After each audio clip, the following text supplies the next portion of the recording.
You might think the biggest predictor of divorce would be infidelity, or constant fighting, or falling out of love. But researchers have identified something far more subtle, far more common, and far more deadly to relationships. It's not dramatic. It's not obvious. In fact, it's so ordinary that most couples don't even notice it happening. But this one pattern predicts divorce with more accuracy than any other factor, including whether couples fight, how often they have sex, or whether they've faced major challenges. Today, I'm revealing the number one predictor of divorce according to research, why it's so toxic, and most importantly, how to reverse it before it destroys your relationship. The number one predictor of divorce isn't conflict, it's emotional disengagement. When partners stop turning toward each other's emotional bids for connection, the relationship begins its slow death. An emotional bid is any attempt to connect. Look at that sunset. How was your day? I had the weirdest dream. These seem trivial, but they're actually the building blocks of intimacy. How partners respond to these bids determines the relationship's fate. You can turn toward, engage, turn away, ignore, or turn against, reject these bids. Happy couples turn toward each other 86% of the time. Couples headed for divorce? Only 33%. The deadly pattern isn't the dramatic rejection, it's the subtle turning away. The hum while scrolling your phone. The half listening while watching TV. The emotional absence while physically present. Emotional disengagement doesn't happen overnight. It's a slow drift that couples often don't notice until they're strangers sharing a house. Each ignored bid creates tiny withdrawals from the emotional bank account until the account is overdrawn. It starts small. Too tired to talk after work becomes a pattern. Choosing screens over conversation becomes normal. Not now becomes not ever. The space between partners widens imperceptibly until it's a canyon. Some couples describe waking up to the distance. We realized we hadn't had a real conversation in months. We were logistics partners, discussing schedules, bills, kids, but we'd stopped sharing our inner worlds. Fighting couples are at least engaged with each other. There's energy, even if it's negative. But disengaged couples have given up. They've stopped trying to connect, stopped caring enough to fight. Dr. John Gottman calls this the distance and isolation cascade. Partners start living parallel lives. They find emotional connection elsewhere: work, friends, children, affairs. The relationship becomes a shell while life happens around it. The insidious part is that disengagement can feel peaceful. No drama, no conflict, no problems, except the problem of no connection. Many couples mistake this calm for happiness until one day someone says, "I don't love you anymore," and the other is blindsided. Stage 1, missed bids, occasionally missing each other's attempts to connect. Still reparable with awareness.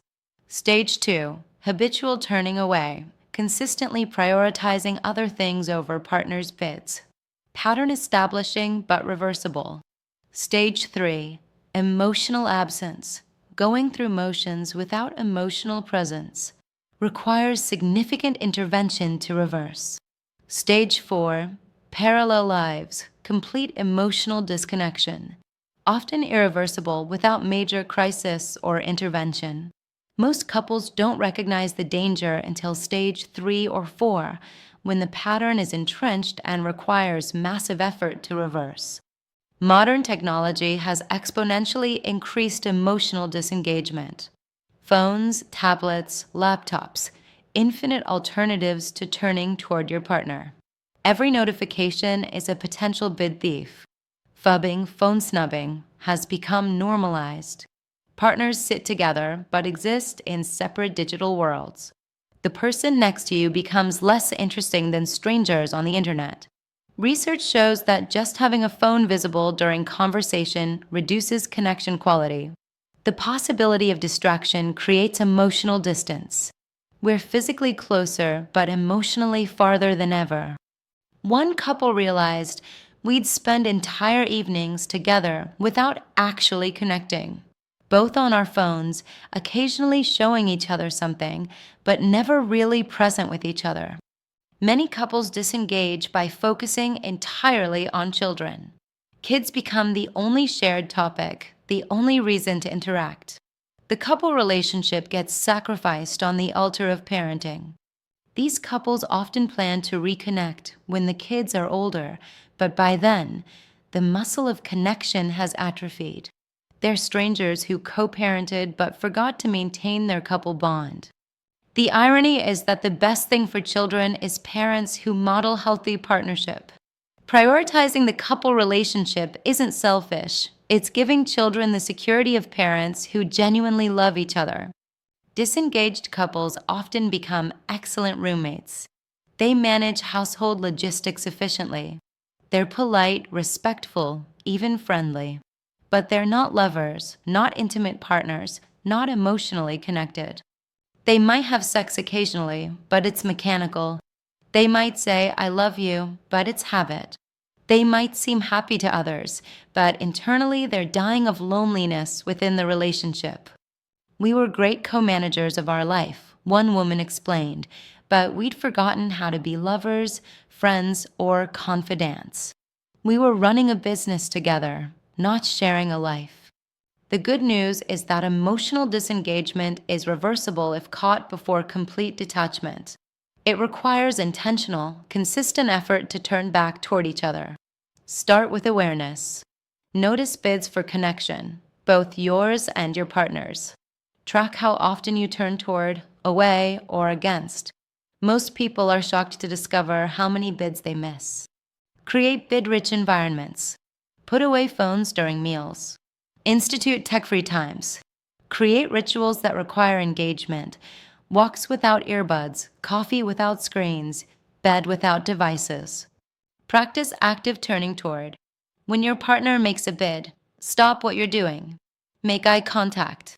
Engage fully, even if briefly. Quality of response matters more than duration. If you recognize the pattern of emotional disengagement in your relationship, you might be feeling a mix of alarm and relief right now. Alarm because you realize how serious this drift can be, and relief because finally you have words for what's been happening. Maybe you've been feeling lonely in your relationship, but couldn't quite explain why, especially if there's no obvious conflict or drama. The insidious thing about emotional disengagement is that it happens so gradually, and it can feel almost comfortable compared to relationships filled with conflict. But that comfort is actually numbness, and underneath it, both partners are often grieving the connection they've lost. Recognizing this pattern is the first step, but reversing it requires intentional work and sometimes professional guidance. A skilled therapist can help you understand how you and your partner got into this pattern, what individual factors might be contributing to the disengagement, and how to rebuild genuine emotional connection. Betterhelp offers access to counselors who understand that emotional disengagement isn't just about being too busy or distracted. It's often a protective response to deeper relationship dynamics or individual wounds. Working with someone who can help you identify the barriers to emotional presence and guide you in rebuilding authentic intimacy can transform relationships from roommate status back to genuine partnership. You don't have to accept emotional distance as normal. The link is in the description below. Research shows that passionate couples have one key habit. They kiss for at least 6 seconds daily. Not a peck, but a real kiss that requires presence and creates connection. 6 seconds is long enough to trigger oxytocin release, to require actual attention, to shift from task mode to connection mode. It's a simple intervention with profound effects. Couples who institute daily 6-second kisses report feeling more connected within weeks.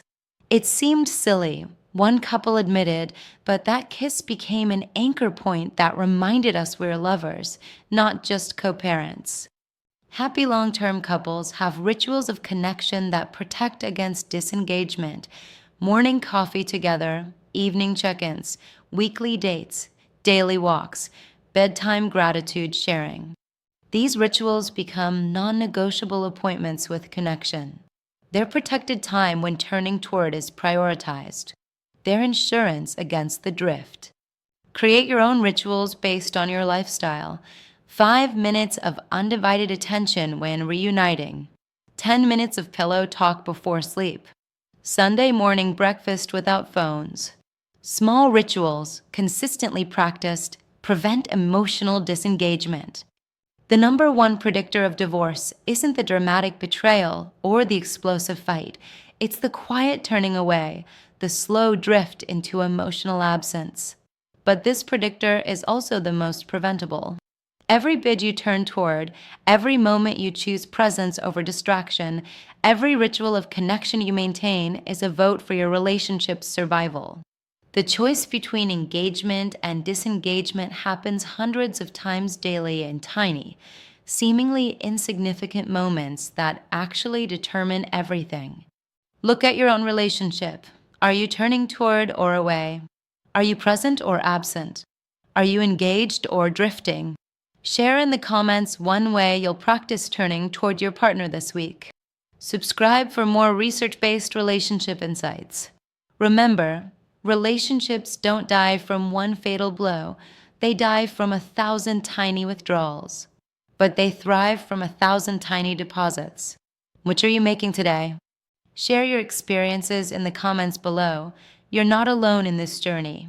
Let us know what topics you'd like us to cover next, and remember that seeking connection is an act of courage.